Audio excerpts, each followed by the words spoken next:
should do it.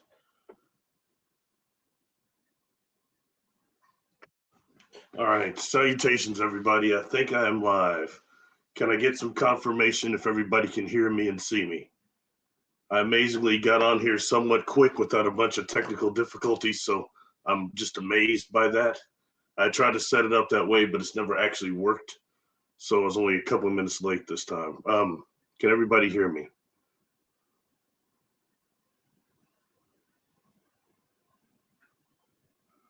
Can everybody hear me and see me?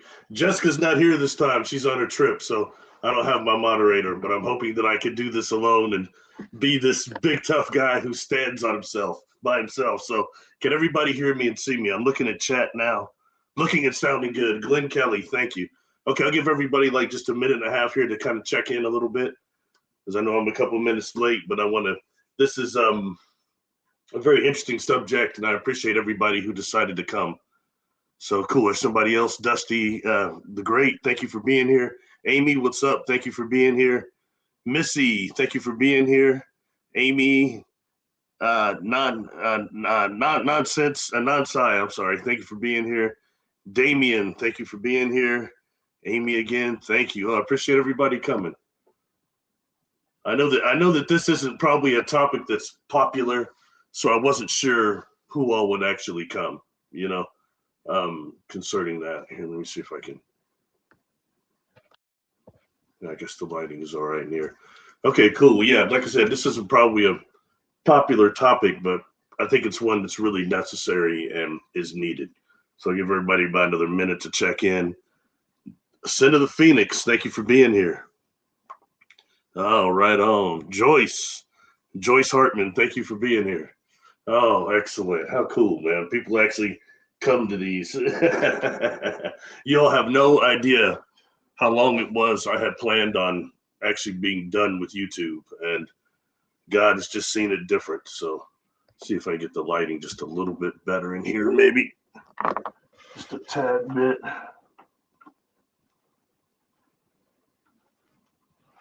Let's see if that works.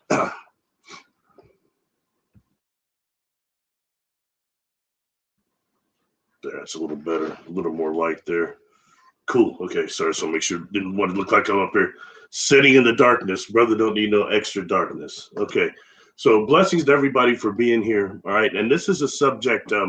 Let me just tell you all, okay, the star beings, they've been on me for about the last 2 weeks to do this live. And when the communications I've been getting is, you know, you've talked so much about orgone and about quasi crystals, all these other things, but they're coming through that you haven't talked about plasma enough. And how really plasma and orgone are actually the same thing. You know, over 98% they say of the universe is made of actually plasma. So what we'll do is we'll talk about plasma, my limited knowledge of it. Why I have an interest in it is because it comes from my contact experiences. So we'll briefly go over those. I've got a bunch of pictures I'm going to show. Y'all know I'm somewhat still minorly technically handicapped when it comes to the pictures, but I want to really show some of these pictures and take you through why the interest I have in plasma due to the encounters that I've had with it. And then we'll go over some of the concepts as I understand them. Now, look, I want everybody to know I'm making a disclaimer before this, all right? And this disclaimer is like the others. Look, I am not a scientist. I did not go to school for plasma physics or any of that nature. So someone who got a doctorate in this could easily burn me up. All right. And it's not about that type of me being able to relay the information that way. I can relay it in the simplistic way that I understand it, how it pertains to my gifts, to my experiences. And I'll say that may not be an expert, but I'm not stupid. I can understand some concepts. And it's for those people to pick up what's being presented here and take it forward. For those people that are having other experiences, take it forward. Because it's people like me and a lot of people like here in the audience that have made some of the greatest discoveries in history. It's not the cats that got all these letters behind their names. You know what I mean? They're the ones that get credit, but a lot of times they're not the one making the discovery. So if nothing else, this is just about putting a drop in the pond of some clear water that's spreading out, some knowledge that spreads out. That's my goal for all this, all right? And for me, when it comes to any of these lives, or about my experiences, those of us that have had experiences and encounters, especially if they're of the positive type, what about it has changed your life? Especially if it's for the positive. And it's about what information we're relaying here about contact that truly changes your life. And it's information like this that I get from the star beings I've gotten from my experiences. All right. So we'll kind of just start off at that point and then go forward. But I just want to make the disclaimer that I'm not an expert or anything. So yeah, I could get burned easily, but I do have a small understanding of these concepts. I think it's important as we go forward into trying to be a type 1 civilization. I know the free energy market community is somewhat a little jacked up, like a lot of these communities are, but I know there's a lot of ego involved in that. But it's time for those of us that are on the ground floor to really break through and make some more of these discoveries. So we'll start from there. And everybody, I want you to bear with me. I'm just getting over some sort of sickness. I had virus. I'm all right now, but my voice is still coming in and out. So I will have to release my vocal cords.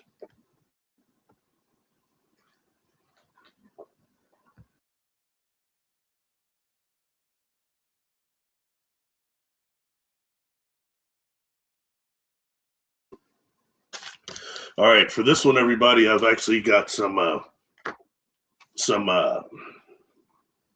notes, an outline, because you know that my lives tend to go too long and I get all carried away. So this time I'm gonna try to really stick to my outline and address a few of these things. So let's see. ET Evolve. Susan, thank you for being here. I appreciate you coming. Amy, thank you. Okay, right on, everybody. Thank you for being here. All right. Well, for starting off, okay, is that the understanding that what I was being pressed by the star beings is that what I call orgone a lot, or in terms of, okay, in fact, I'll just show one of the pictures here. We'll just start off there. All right. We'll start off one of the experiences I had that since Susan is here, this involves her. And this would be the first time I had seen something that was dealing with this type of a plasma or type of configuration. Okay, here think I'm getting there, everybody. I'm trying to get better with this.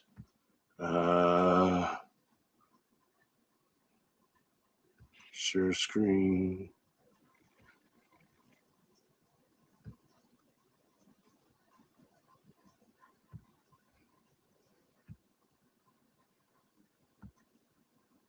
Okay, I think this is it. Sorry, it's a little different on this one.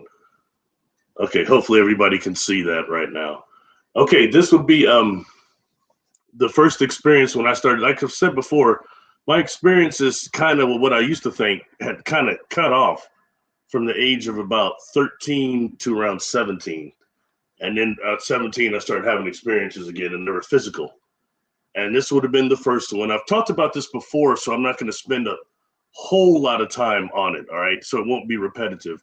But this is one of the things that really put me in the mode of understanding this, as we would call it, plasma. All right, now, this was a very big system here, okay? And when I awoke, I was at the bottom of this thing, standing next to one of those rails at the bottom. All right, this thing was very large. And in the center, what you have is some type of a hexagon, okay? And it looks a lot like what we call C60 now to me, which I mentioned before, takes us into the honeybee conjecture, which is why do honeybees actually use the hexagon to store energy, that configuration.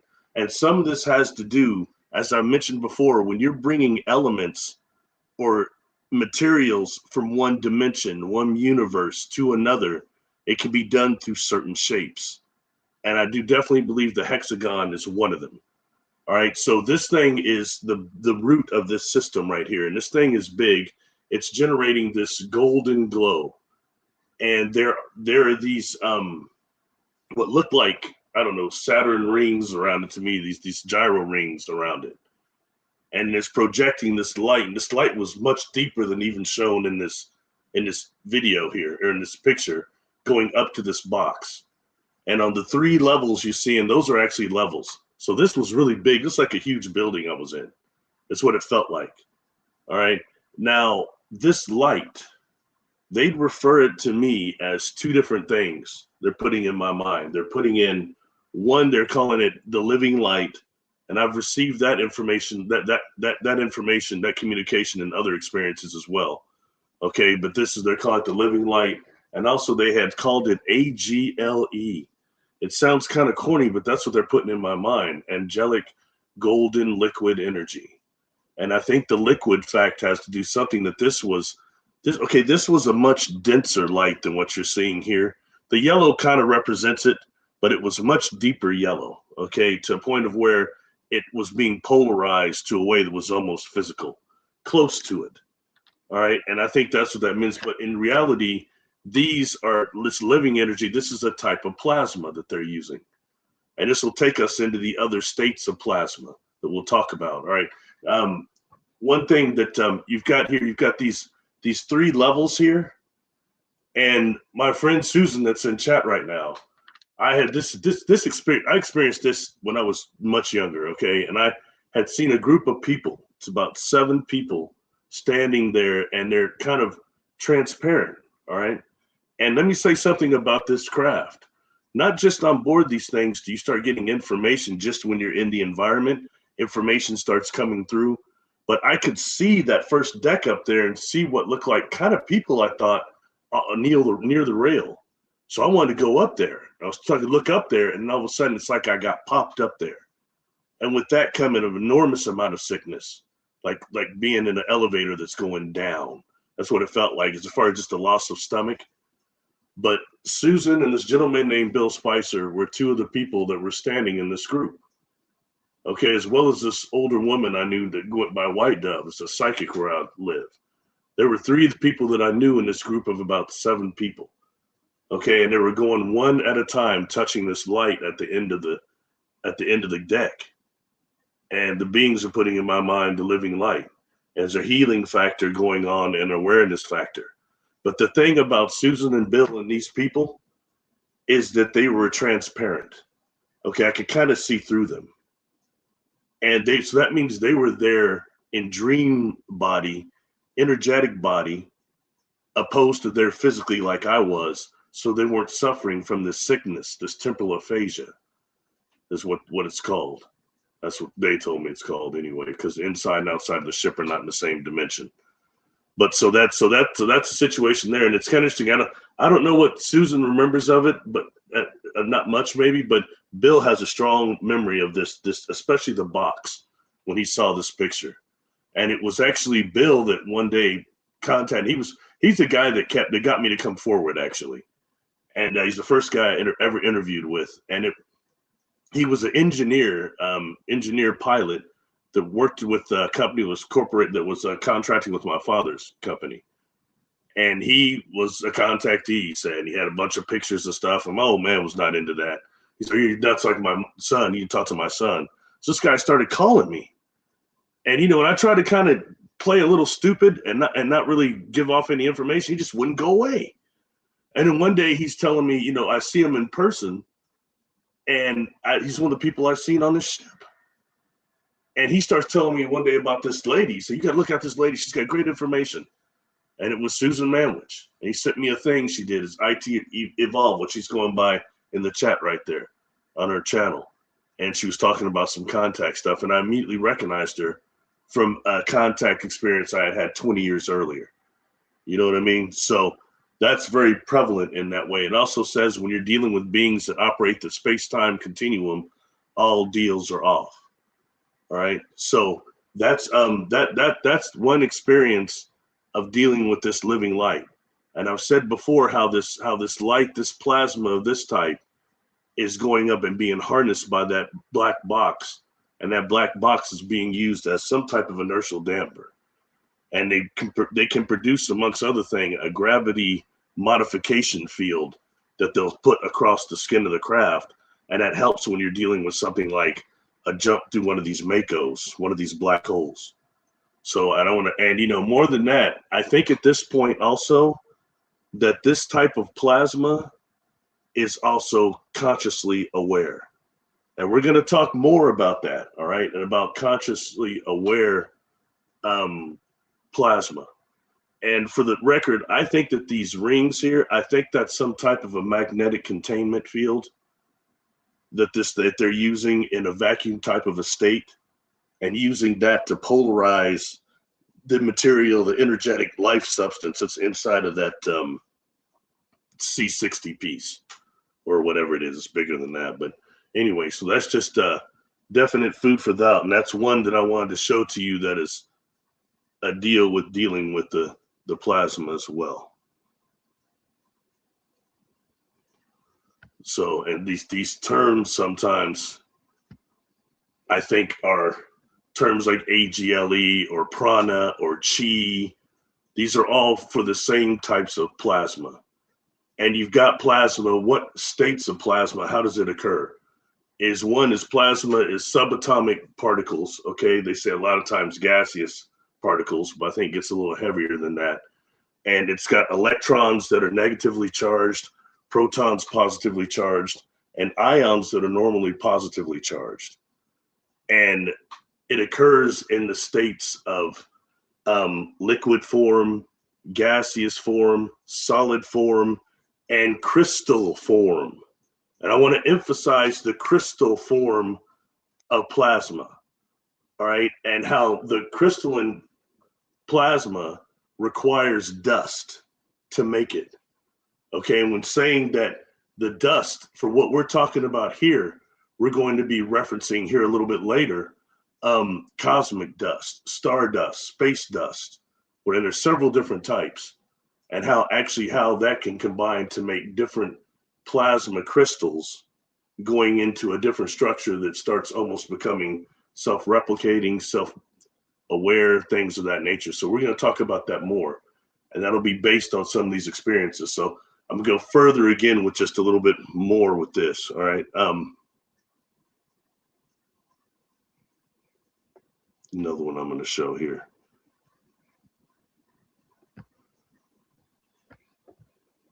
And what I'm going to do first is I will actually show you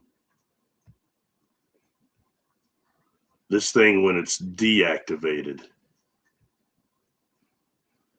I'm pretty sure you can all still see me. So let me see if I can pull it up real quick. I'll just show this to you. One of the illustrations, so that way I don't have to pull both of them up and you won't have to waste time on that. We all won't. This is actually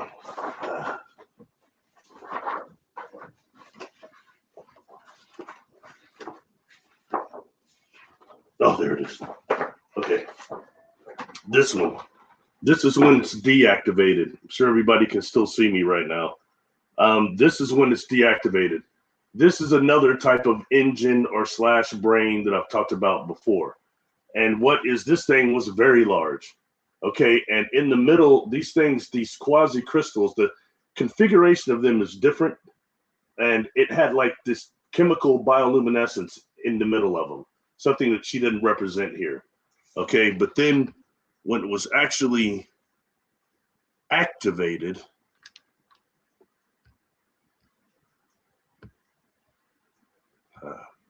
it's actually going better than I thought here.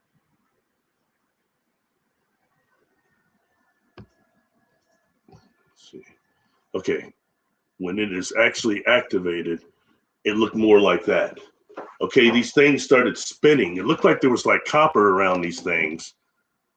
And it's in a vacuum state. Okay, this takes us very much into when dealing with the vacuum and 0 point energy. That's what this thing is in. I believe that metal that's around it, this thing was huge. These crystals are like the size of basketball goals, like 10 feet tall.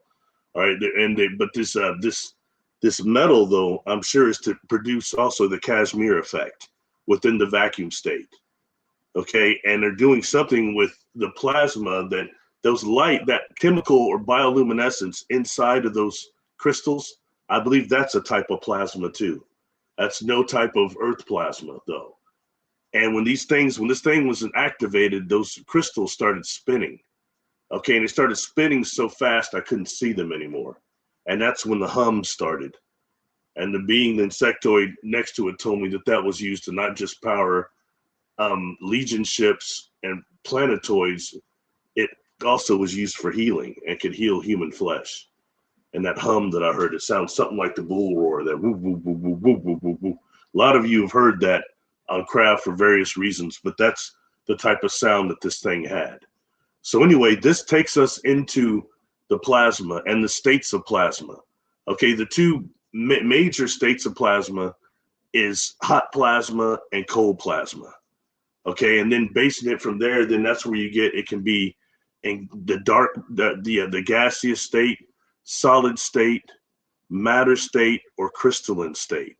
And that's why I was talking about plasma crystals. Okay, I think that's very important in that way, and that ties into when you start taking this and also quasi-crystal technology and photon crystal technology and combining these things and thinking that they're not the separate classifications that we make them. Okay, and something else about plasma, all right, is that the state, that actually the modes that it can be in as well. And we'll talk about this again.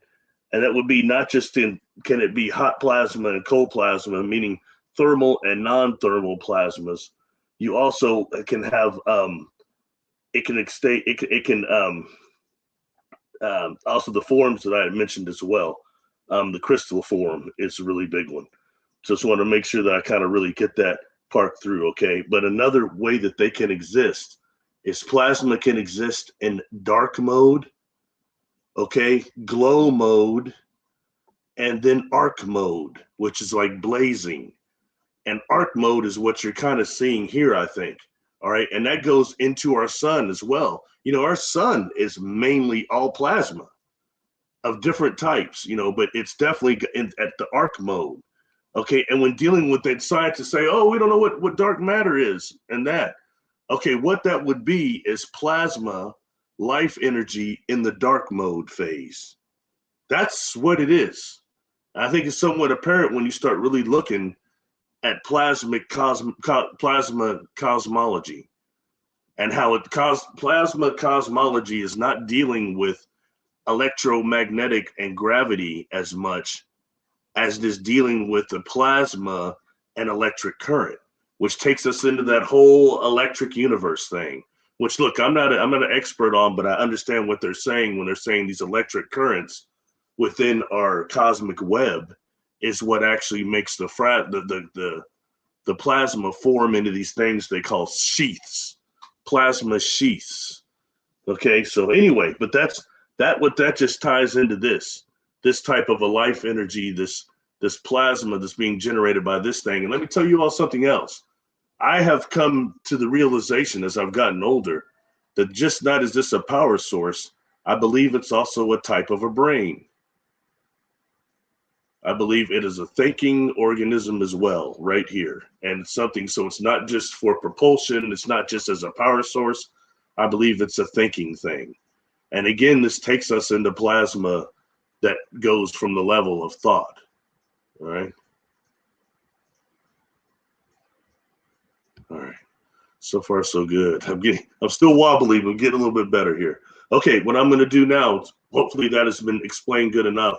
And what I'll do, I'll go a little bit further and I'll come back to look at the chat to see if anybody has any questions to make sure I'm explaining this appropriately. Okay, but I'm going to go forward again with the experiences. And there's another one that I want to go over because there's two other experiences that it's vital, I think, to mention. All right.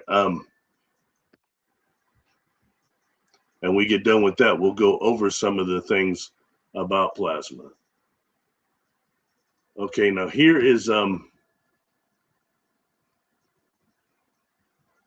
fact, I'll tell you what. You know, I've got some of this here that I could just show you as the pictures. Some I can just show you. I don't need to do all this. I can just show you. It'll be easier now. Use the pictures on there to pull some of the others off. I think it'll just make it go quicker. My deal is to save as much time as possible on this without looking completely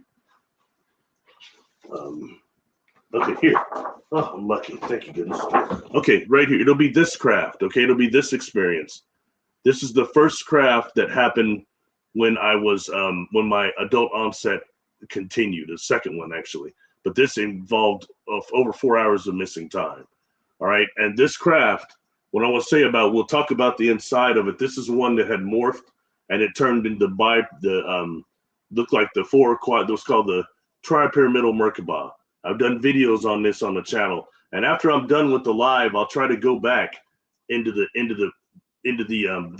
comments at the end and list all the videos that I'll mention here. All right, so okay, so this is, and what I want to bring up about this craft is not just what we'll go over on the inside of it that really had to do with plasma that really takes us a step forward, but this thing here, okay, and I mentioned before that this antenna up here, it's like it was tuning me in, and every time it was turning and the light would turn my way, it was like woo, woo, was it just woo, woo? It's like it was tuning me in. And later on, I got information, that is from them that's like, they use this for two things. One, it was tuning in my brain waves. Number two is it also can produce a plasma beam that will open up a Mako so they can make a jump to a Mako. Okay, and a plasma beam that will open that. And I found another contactee that's talking about similar. They even had a diagram of it, of this beam, a directional emitter. But that has to do with plasma as well. Okay, so that's just something I want to bring up. But what I'll show you, the next picture I'm going to show you on the screen here will be inside one of the rooms inside that craft. And the reason why I want to go over that, so I'm starting to get overexcited here, folks, but I'm not going to blow this. All right, hold on. All right, here we go. This is one of the rooms inside this craft that I think is very, very valid to talk about.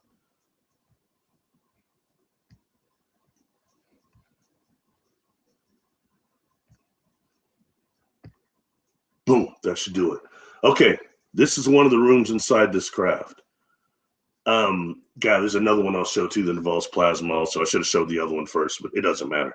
This is one of the rooms in there, and what I've talked about before are these eggs that were in every room on this craft. These very large eggs that looked like they were kind of glass on the outside, very clear glass with metal like on the back, like honeycomb metal, and then going into one of these organic walls. Okay, that's how each of these were. And inside of these eggs were these lights. Okay, these different lights, and they look like configurations of plasma, some of them condensed light, and just things of that nature is what they look like. Okay, and at one point with the way these beings here, what's different, what actually there, some of these beings that look like smaller mana, the being named Mana that I've talked about quite a bit, they were kind of transparent. They weren't like Mana, who was about as third dimensional as I was. Okay, but they were all always paying attention to these eggs. And I assumed that these eggs were power sources at that point, but I didn't know. And being reality, when you're on board, you're in this environment. Look, I was blown away, yo. I was always blown away on all these deals. And I was the type of cat that I asked a lot of questions during my, like, if you're on the field, I just had a friend a couple of weeks ago was in town. He's telling me, I've known him since we was, first grade. He says, man, I was watching a couple of your videos, man, I remember going on field trips with you. He said, man, you used to ask so many questions about the science stuff, and then you'd be sneaking off. He said, you tried to help me. You tried to get me to help make you sneak off one time. So I was one of those cats, all right? But so these experiences feel somewhat like that to me. But there's a problem with the sickness and being all the information you're getting in the environment alone. Anyway, I just want to bring your attention to the lights inside the egg, okay? Let me keep going here before I lose time. I think I'm not doing too bad. Okay, on that same craft, all right, we're going to take a look at the first room, and I've showed this to you before. All right, this is the first room that was that door that I came in. And the reason I'm going to bring this up is because of this column that's present. So it's just another time, but this is a different, and again, I think this takes us maybe into a cold plasma also, but I'll let you look and you can figure that out for yourself.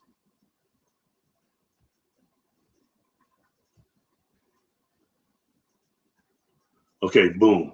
This is the first room. I've showed this to you before. That's the first room I came into, and this room was large, all right? This room was very large. I call it like a anti-gravity room or a cargo bay. I don't know, but if someone was to have an experience, one of the ones where they pull people's whole car into a part of the craft, this room was big enough. This room itself was bigger than the craft, as big as the entire craft that I saw in the sky.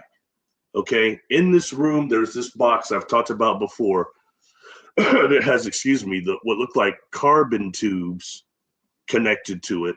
That's just what it looked like to me, going into that organic wall. And that box set at like a 90% or 90-degree angle.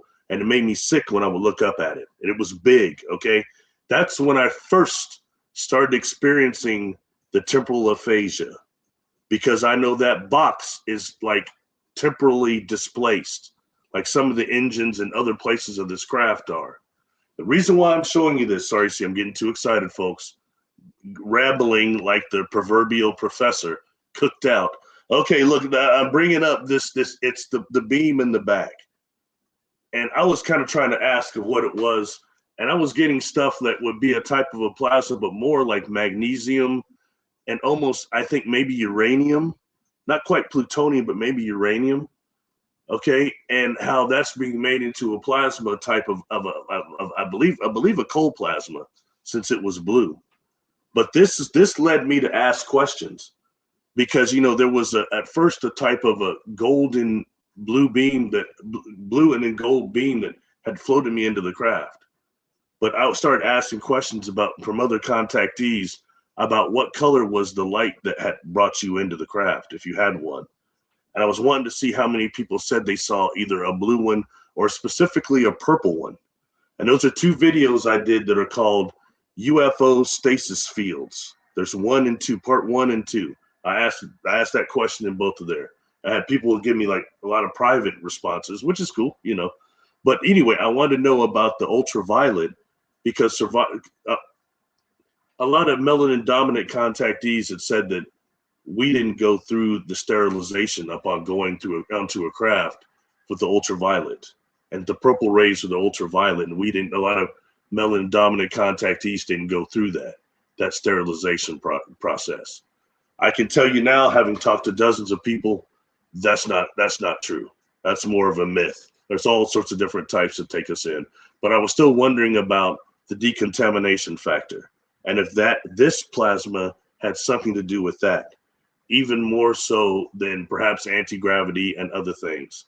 I still don't have a full answer, but I can tell you what they told me it was consisting of.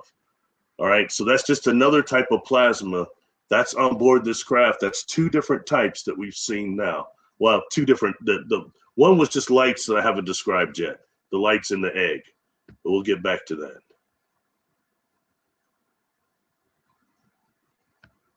Okay, all right. Don't worry, folks, we're getting there here. All right. Okay, so here is the last room on the ship I'm going to show you, and there's a reason for this, okay? Because this is when something became very apparent to me.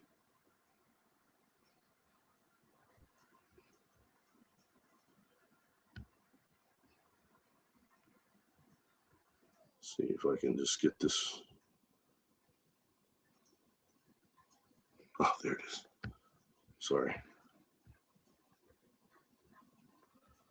This may be the most important one for this, because this is where something became very much aware to me. All right. And for reasons, I guess they want me to show this being too, which is interesting, because I haven't talked about this being a whole lot. Okay, this being here, this was another room on board this craft. And in this room, this being was coddling this device. And to me, it almost looked like a table, like a curved table with like wood on the top with this not clear metal or glass type stuff, and something like if I would have hit it, it could have just popped open.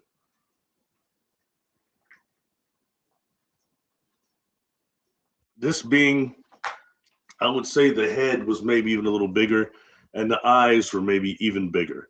But Kasara did a pretty good job of of fulfilling what this being looked like. All right. This is the being that was telepathically telling me I need to help with the machine, that it wasn't working right. And I said, I've never seen anything like that.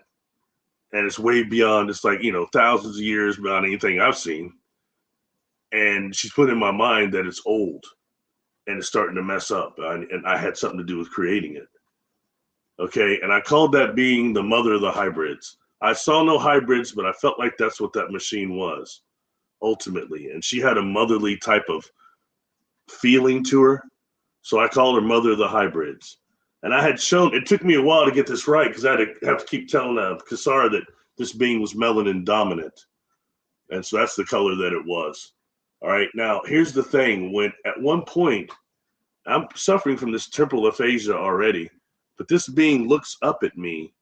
Okay. And what it felt like it did was it bilocated my energy body from my physical body and pulled it to it, to where it looked like my nose was smashing against this huge melanin dominant eye. And this being was very distressed about this machine and very worried. And that's what it was conveying to me. Okay. So when I think of things like when, kind of how you see, like, if you think about the Avenger movies, how that woman like knocked Hulk out of himself, or the ball woman, or knocked the monk woman, or knocked Spider-Man out of himself. She like pulled a part of me out, like bilocation through the optical nerves. Now I'm telling y'all, that says a lot about the conscious level this being is on. Okay, but when that was over, it's like I got snapped back into my body. And guess what, folks? Oh my dear God. The temporal aphasia went triple. Okay. Oh, it was horrible. It's like I was going to puke. I was going to throw up. Okay. So this experience was about to be over. And at that point, what you can't see in this illustration, in the back of this room was another one of these big eggs. And there's several of these different lights in there. And two of them came out of the egg.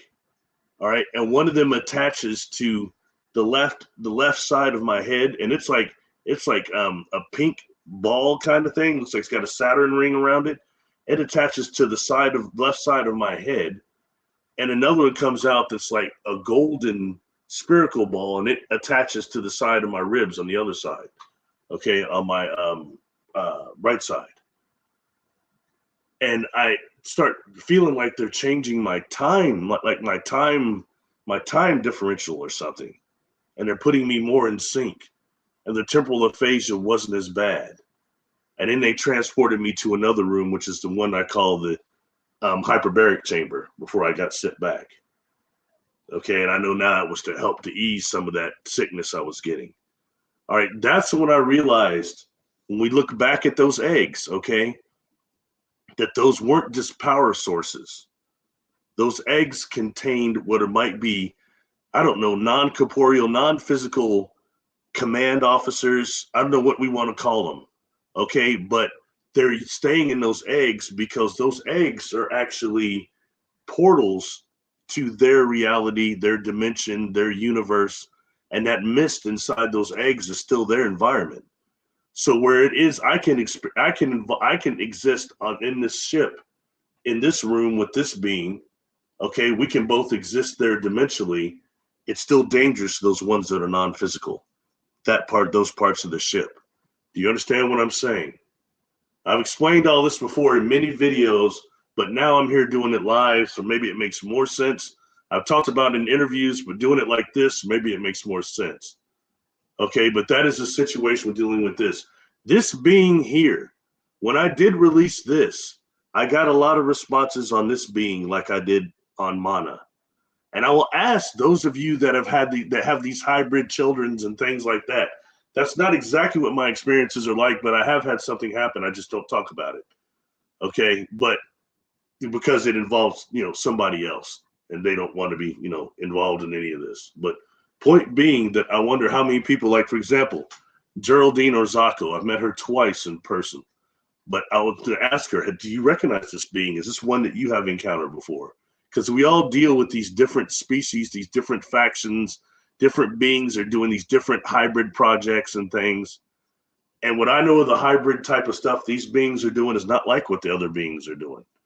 So I want to know how many people does this being look familiar to, if any. Anyway, so point being, that's that. But the reason I want to bring that up is that's when I realized that the beings inside, the lights inside the eggs were not just power sources or something. They're entities, they're beings, non-corporeal, inorganic beings. Some of them which are using plasma as their container for consciousness. Do you follow me? Okay, so that takes us into sentient plasma. And we're going to really roll with that and tell you where my research went and when I started looking for things that could back that up and the similarities that I saw. Okay, sorry folks. All right, make sure that's all the experiences, right? Okay, there's just one more, but this didn't involve that craft. Sorry, I forgot everybody, my fault.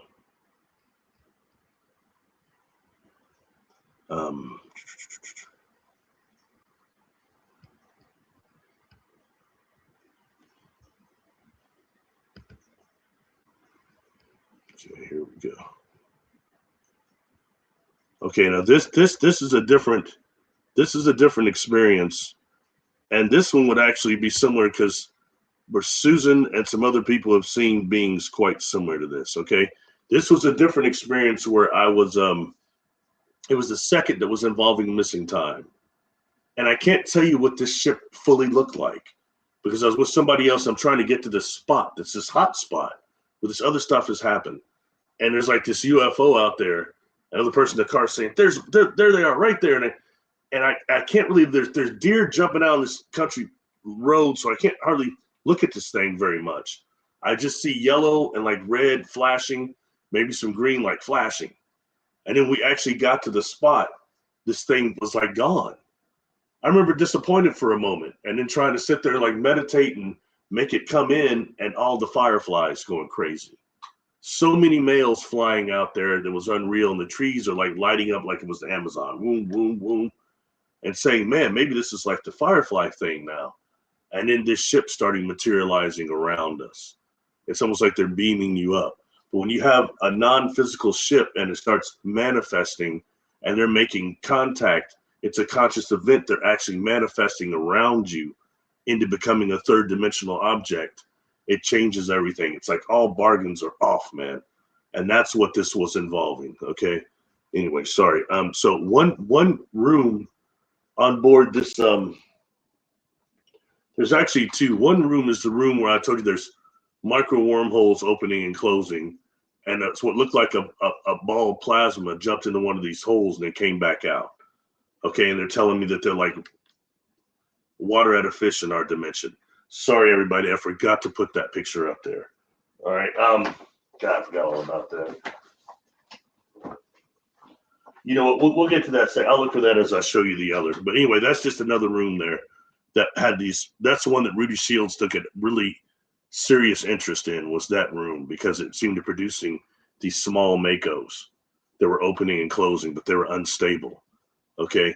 So anyway, the next room on board this craft was this room. And this to me looked like a cave, all right? And it had like, okay, and I always get this wrong. Stalactites, I think, go up, and I think staglamites go down. So everybody, there's just some people can't wait for me to get that wrong and put me down. He got it wrong. Staglamites are, so either way, coming down from the wall look like these stalactites or staglamites. I think staglamite are the ones that go up. They might reach up, and stalactites are the one that are going down.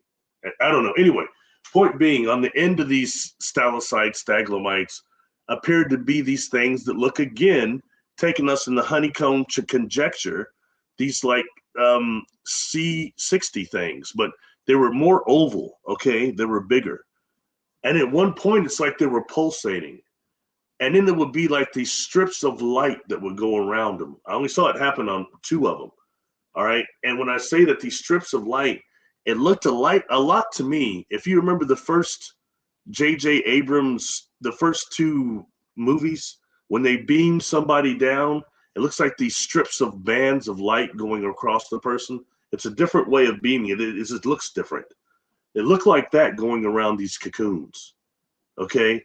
And then emerging from that would be this humanoid form that you're seeing there.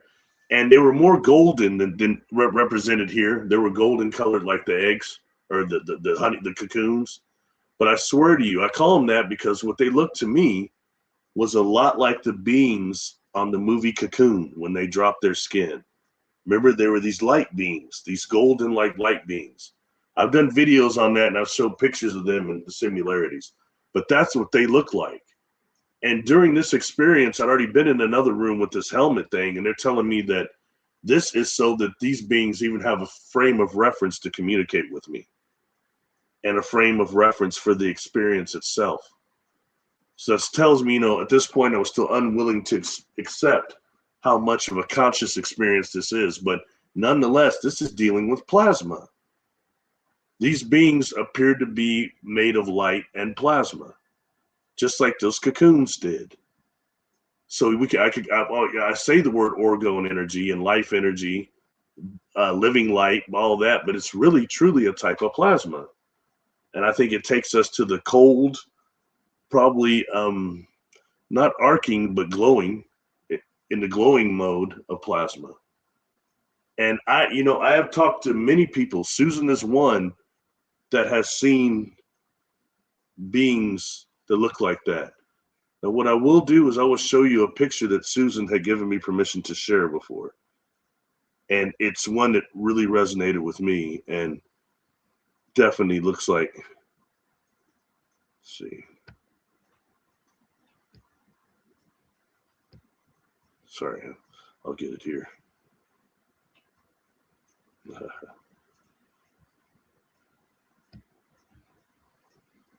There it is.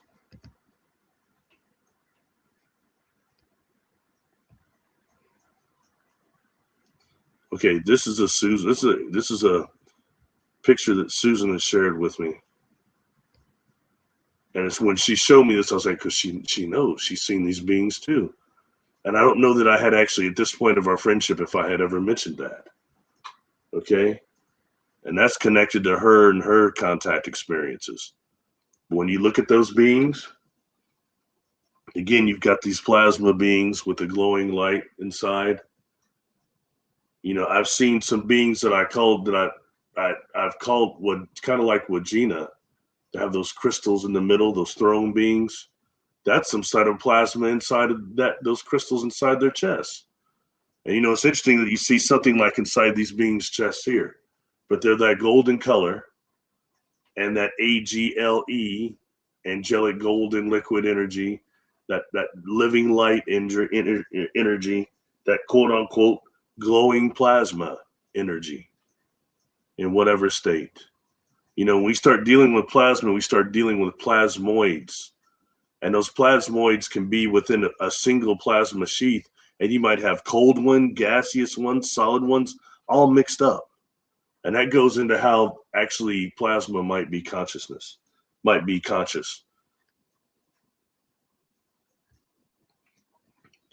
Thanks for that, Susan.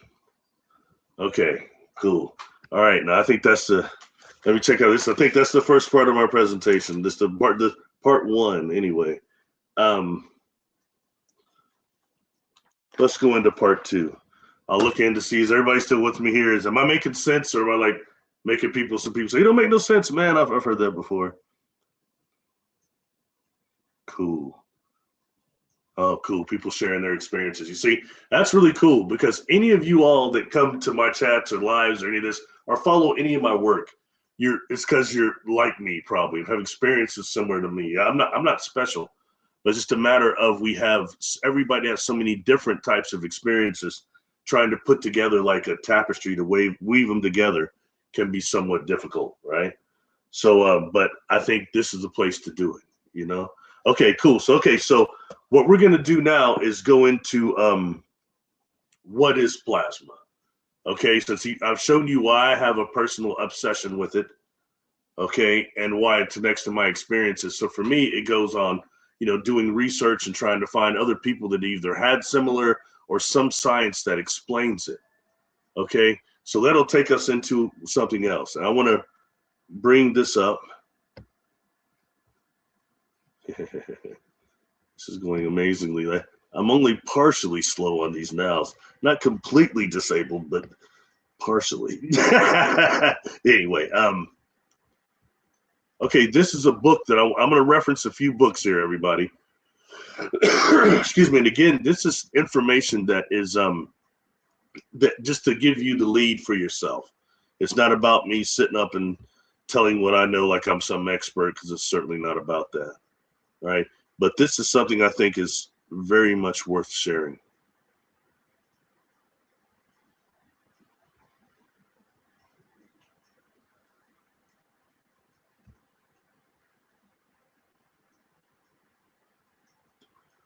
I think, is that sharing now? Can you all see that? See that book?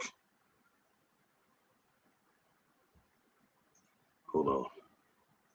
I'm not sure if I did that one right. Let me try it again. I'm sorry, everybody.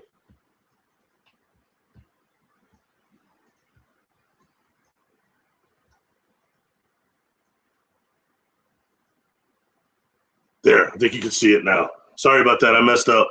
First technical difficulty. Anyway, this is an older book, okay, by C.W. Leadbeater, and it's about the chakras. All right, and you see on the left there, you see those what appear to be illustrations of chakras. And that's by C.W. Leadbeater. Let's see, I'll pull one more up. Right here. There it is.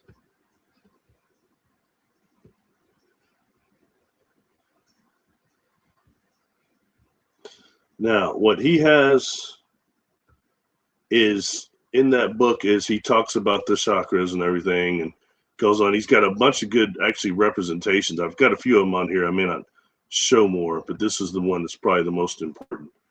Is he starts showing that these as being chakras. And you know what these are, everybody? These are plasma vortexes. These are plasma vortexes. And that's what he's saying that is. And when you start looking at what used to be called, and it kind of went out in the 90s, I was into it, which is called biophoton research. And biophotons being the light that we emit, and it emits from our bodies, and how it goes on these meridians. And those meridians do prove Chinese medicine and proves that we are plasma beings. So these chakras are actually plasma vortexes. That's why I'm calling BS on people saying, oh, I took a session to get rid of my chakras. Like you can just will those out of your body and will those out of your energy field. I think not. And I've talked to some people who have had some bad sessions with that. That's all I'm going to say. Dealing with people that say that they can shut off your chakras and get rid of them and things. They're natural. They're natural to the energy body. They're not some trap. They're vortexes, and they can be used to release Kundalini. The Kundalini, which again is a type of a plasma, high energy plasma, life energy. Okay. Anyway, that's just dealing with Leadbeater's thing about chakras there, and just that they're plasma vortexes. And it's been said, one of the individuals that doesn't care for me, their deal is that the chakras, the earth, the crop circles are the chakras of earth. But in reality, when we get into the crop circles and what's been seen making them, those spheres, which are actually high energy plasma spheres, and that's something I gave to Jessica Jones to remote view. It's one of the good targets we had done, one of the really good ones. And how she got a little emotional about that, about these spears with the information she was getting from them. All right. But anyway, that deals with also high energy plasma. And something that proves that, if you start looking at the research of Dr. Livingood, he had proved in experiments that those the bent crop circles, the real ones, they're suffering from something that's called an electron avalanche that occurs when this high energy plasma, the microwaves, hit the plant, also hit the seeds, okay, and cause this thing called electron avalanche, which means the electrons start hitting themselves, hitting each other like nearly the speed of light, okay, and it creates this overrun of electrons, and that makes those crop more resilient and yield like twice the product of the other ones that weren't involved in that circle. You can look that up. That's the work of Dr. Livingood that isn't included when people talk about crop circles very much, and how some of these might just be shapes, but energy that can help us dealing with food shortage as well. So that's something else I want to throw in when it comes into high energy plasma. Another example, the chakras and also the crop circles. And that's something that Jessica remote viewed. So it's good data on tying this together. All right, folks, got to keep going. Cook it. Okay. I've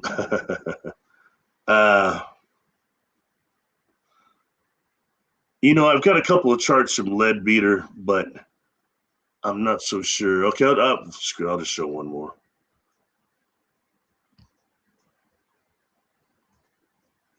It's a pretty good one. It's from his book, actually. He's got some others, not something you all can look up, but I think this one's just good to maybe just go through. So not just are we dealing with chakras in his opinion, but this is one that I thought was cool illustrations. So that's just going along. We've all familiar with the chakras, but he was kind of correlating that in his book with the plasma vortex, as you saw in another picture I showed.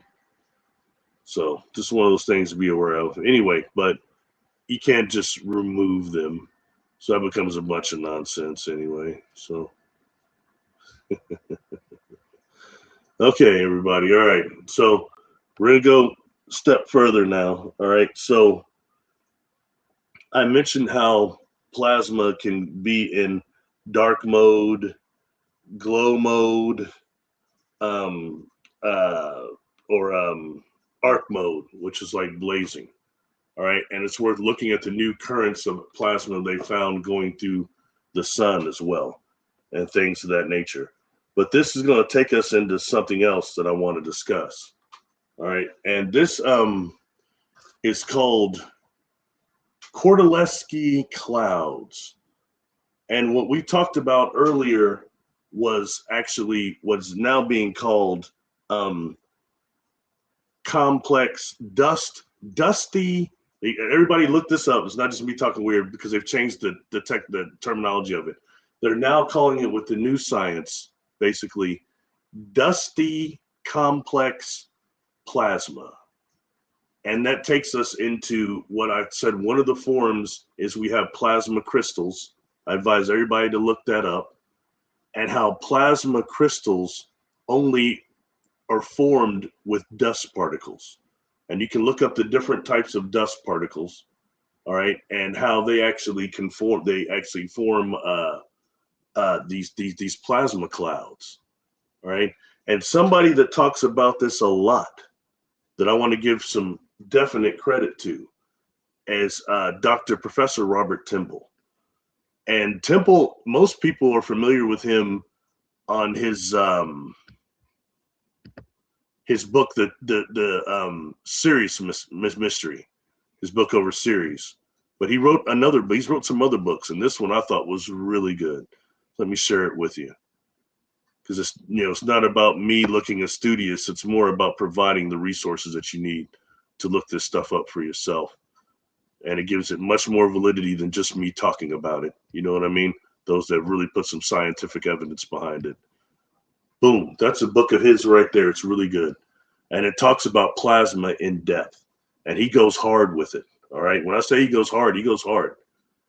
And he started talking and elaborating. He didn't create the word, the idea of these Kordylewski clouds. And I'm going to spell that out for you, all right, which is Kordylewski. Okay, from this gentleman that found these clouds that were just huge, like 9 times the size of Earth, and then nobody could see them again. And it recently got proved again. Okay, but this gentleman goes into the Kordylewski clouds and gives examples through work of like something called a Yukawa ball, Yukawa ball, behind that Japanese physicist. But what that presents is how actually the plasma can occur like as these actually these almost like the layers of an onion evolving. Okay, and that that takes us into what's called the emergence, which shows how some plasma has the ability to show behaviors of self-organization and self-replication. All right, so anyway, so that's just want everybody to just be aware of that. I want to try to give that resource. All right, so excuse me, let's talk about the Kordylewski clouds. What are they? All right, now they're these huge clouds that exist between Earth and the moon, and then on the other side of the moon. And what's interesting is they're plasmic dust clouds, so they're partially invisible. It took a long time to get them for them to prove their existence. And what I'll do is I'll show you a picture that I have of Kordylewski clouds here. Let's see.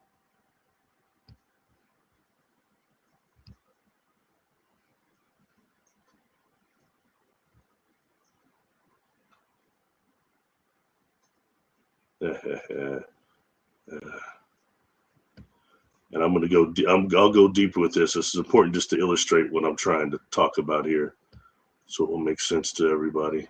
Because there's going to be some people may be familiar with it, and a lot of people that are not. I've not heard of this. Here you go. Kordylewski clouds. Okay, you see Earth there. Okay, and you've got these on each side of the moon. And what's interesting about the Kordylewski clouds is that they're 9 times the size of Earth, and they sit on what's called Lagrange points. Okay, and you see L1 and L2 there. Those are Lagrange points that they can almost stay indefinitely, meaning there's no gravitational pull there, and they have no interference there. Okay, and that leads people like Uri Geller to say that he believes these were put here by artificial intelligence or by advanced civilizations.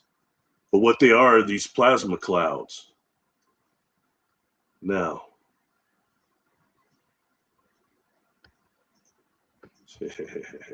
yeah, bear with me, everybody. We're going to go into this a little deeper, all right? But I just want to make sure I'm illustrating exactly what you need to be seeing here.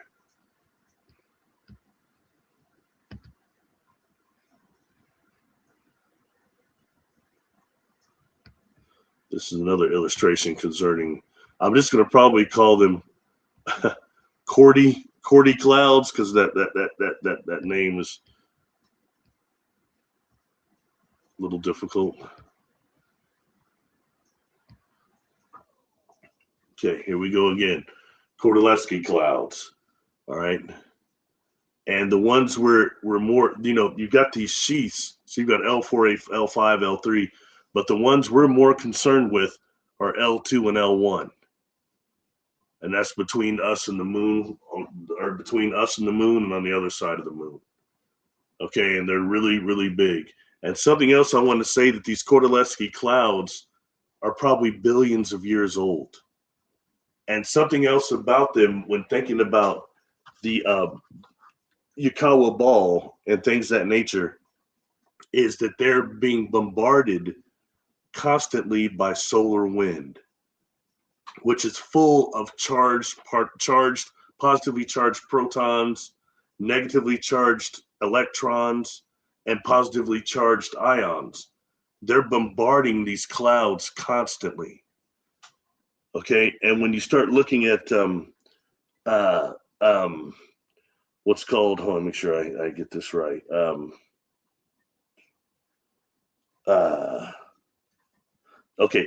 The process of emergence, and you can look that up. The process of emergence of these clouds shows that they have self-organizing behaviors and reproducing properties.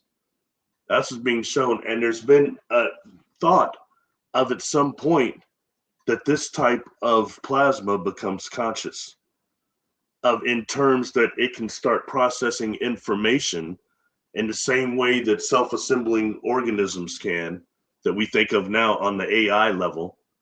Okay, so we may be dealing with real natural AI here that's recording everything. All right, but that actually that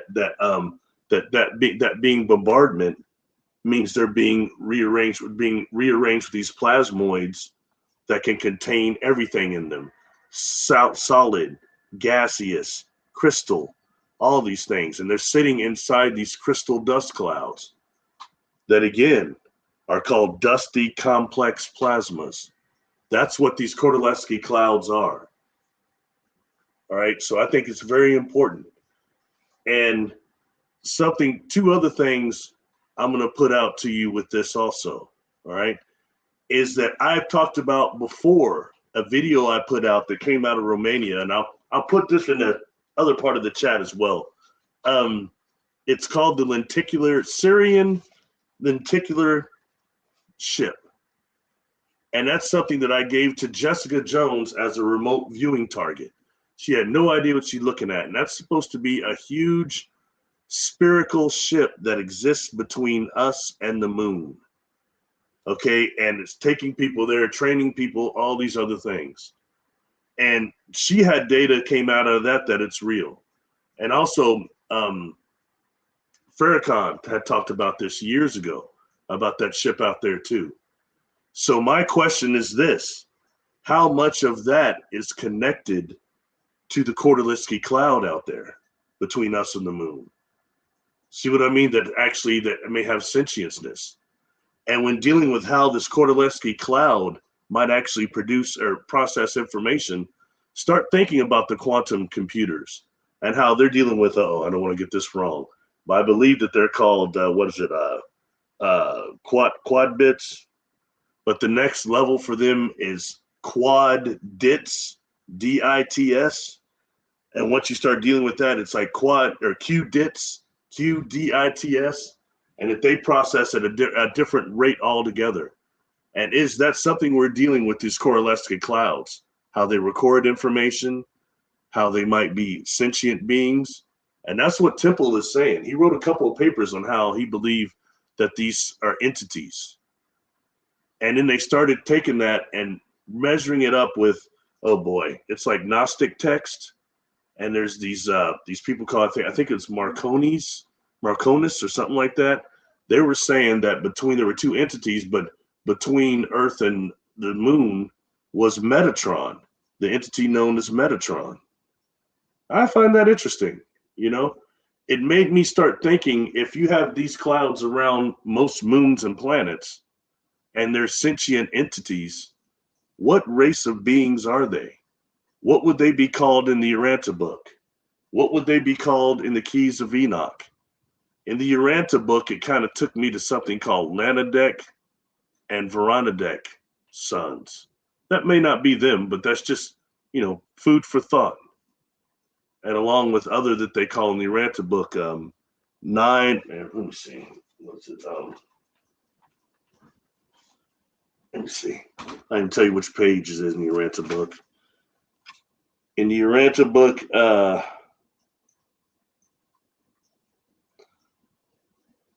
believe it's page 480, Universal Non-Spiritual Energetic Systems. Okay. And there's another one when dealing with this also that is in the Uranta book, Energy, Mind, and Matter. which is page 467, but they have something on page 476 of the Uranta book. Page 476 is called Ultimatons, Electrons, and Atoms. Read what they say, ultimatons. They're describing plasma, life energy, orgone energy of that thing, of that area. Okay.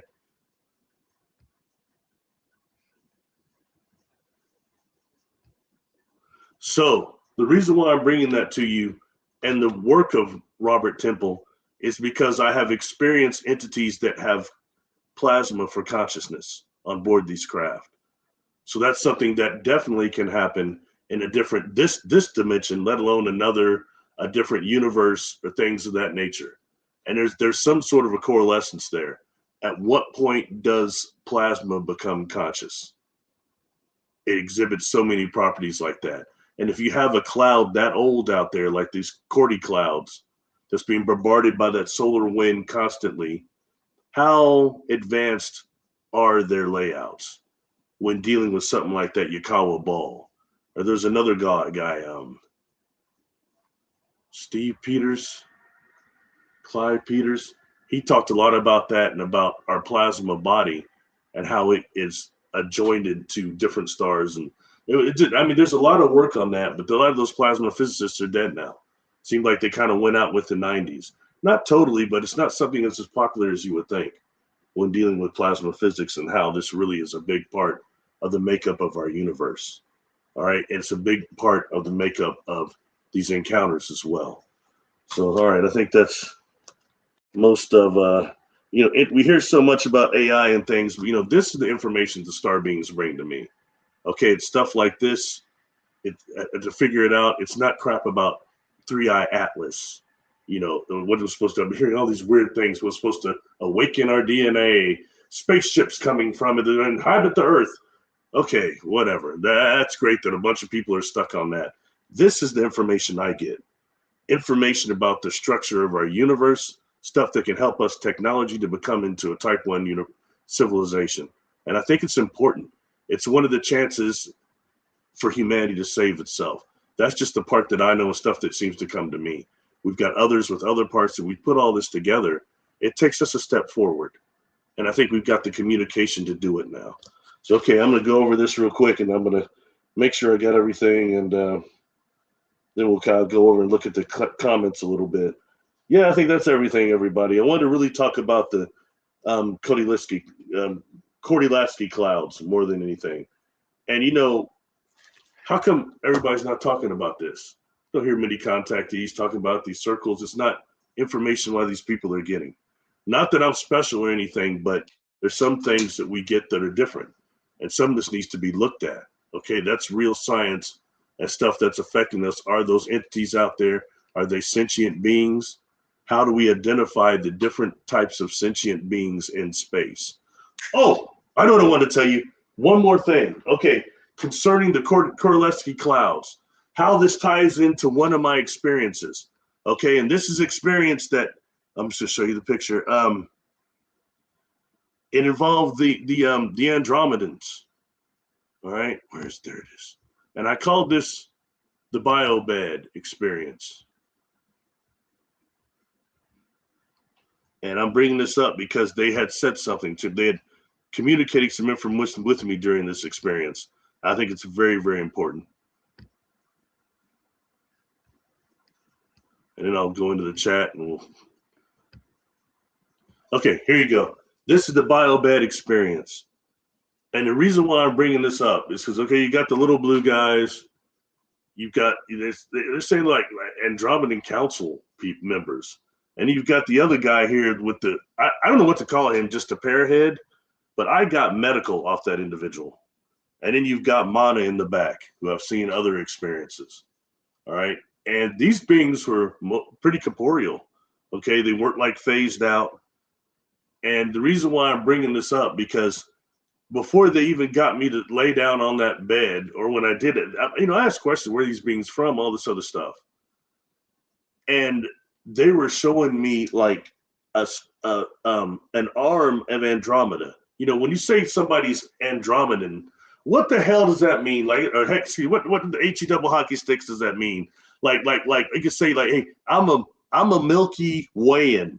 I'm from the Milky Way, so I'm a Milky Wayan. They say, hey Barry, where are you? Hey, I'm a Milky Wayan. Well, where from the Milky Way, man?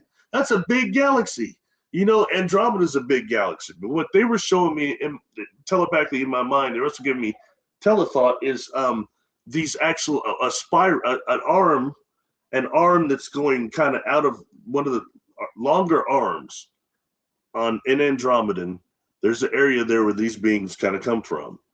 And what they were telling me in that area, there were these huge, what we would call Magellanic clouds, which are stardust. We're going into that again. These huge Magellanic clouds that are actually like portals, like dimensional fissures, portals, gateways, and that one of those clouds there has an exit point that's in our solar system just outside of Jupiter.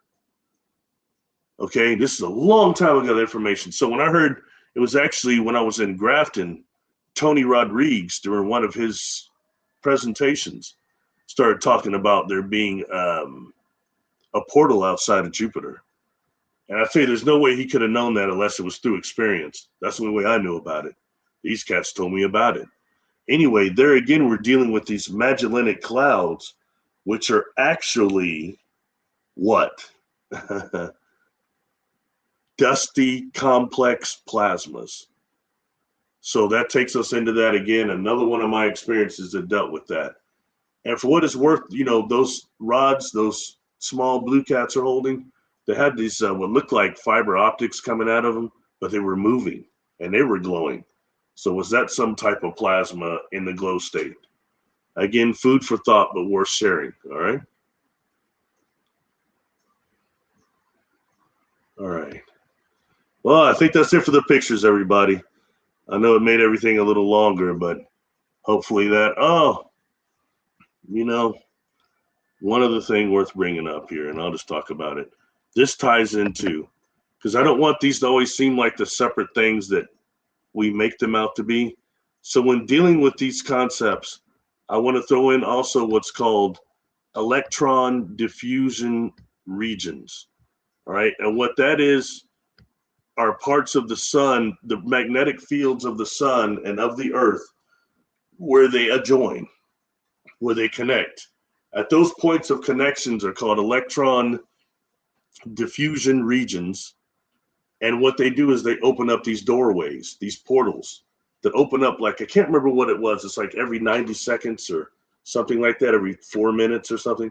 You can look that up. But point being, they're these natural portals that exist between those magnetic fields. And when you start throwing this stuff into the cloud, into the Kowitzki clouds and other things, you start seeing multiple ways that we have space transport possibility, transport or space awareness. You know, that's why I just throw that in there. So I think it's valid to include in there, definitely.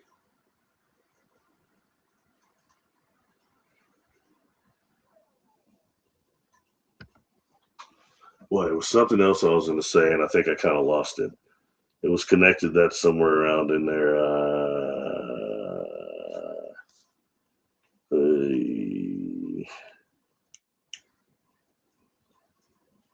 No, I guess that's mostly it. That's mostly it. That's enough for everybody can go further with this. And there's a lot of y'all that can take it much further than me. Get a drink real quick, and I'll go through the chat real quick. Just chat it up for just a second and see what's going down.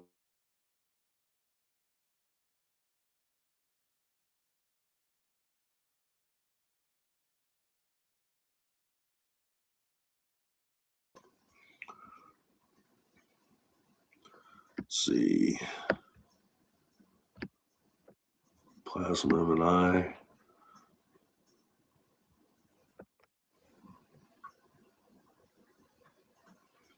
Snakes.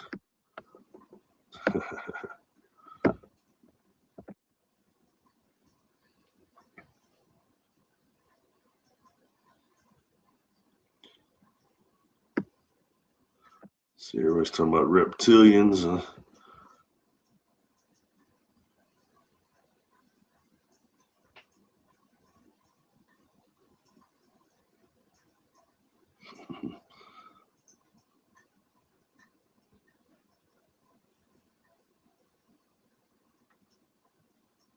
Interesting. Talk about Sasquatch.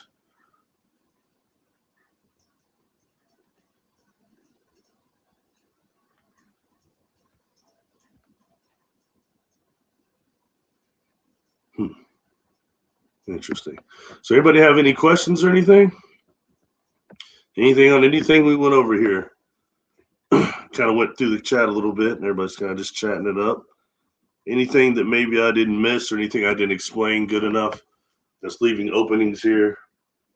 I know there was something else I wanted to include that was concerning the clouds and something, them being entities and oh,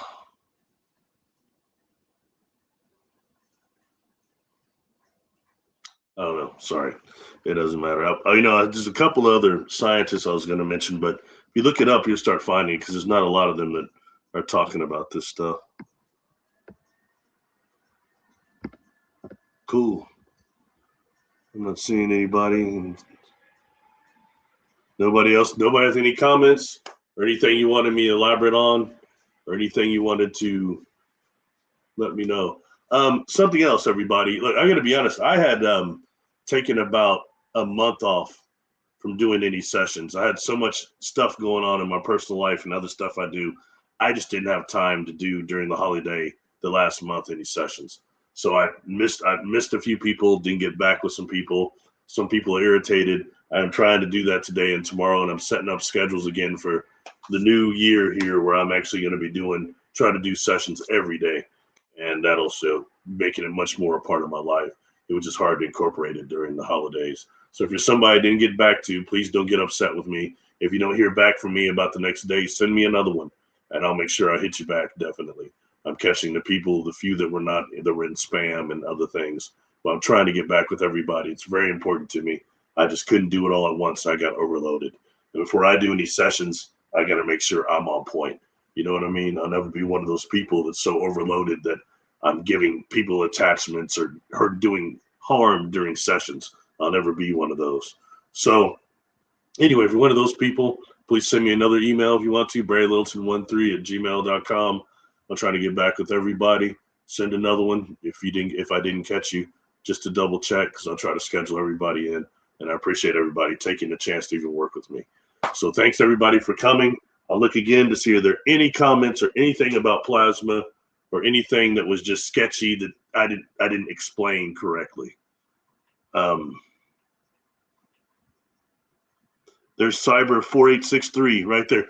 Please hit me at barrylittleton13@gmail.com and hit me from this. I got a session a little bit here, but I'll hit you later on tonight and I'll try to get you scheduled in. I'd be honored to work with you.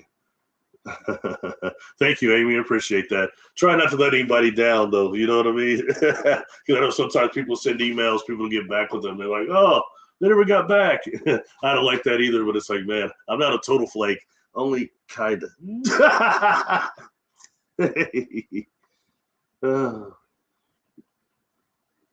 Cool. Anything else concerning plasma or any questions or statement or anything before I get out? Wow, this is really a good session. I appreciate you all being here. Hey, what's up, Susan?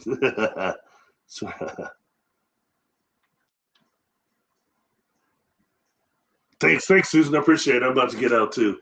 Oh, wonderful. Thanks, everybody coming. That's wonderful. I'm glad that some people could be here and enjoy this. And I feel it was really important. The star beings are laying off me now. I don't feel that pressure to talk about this.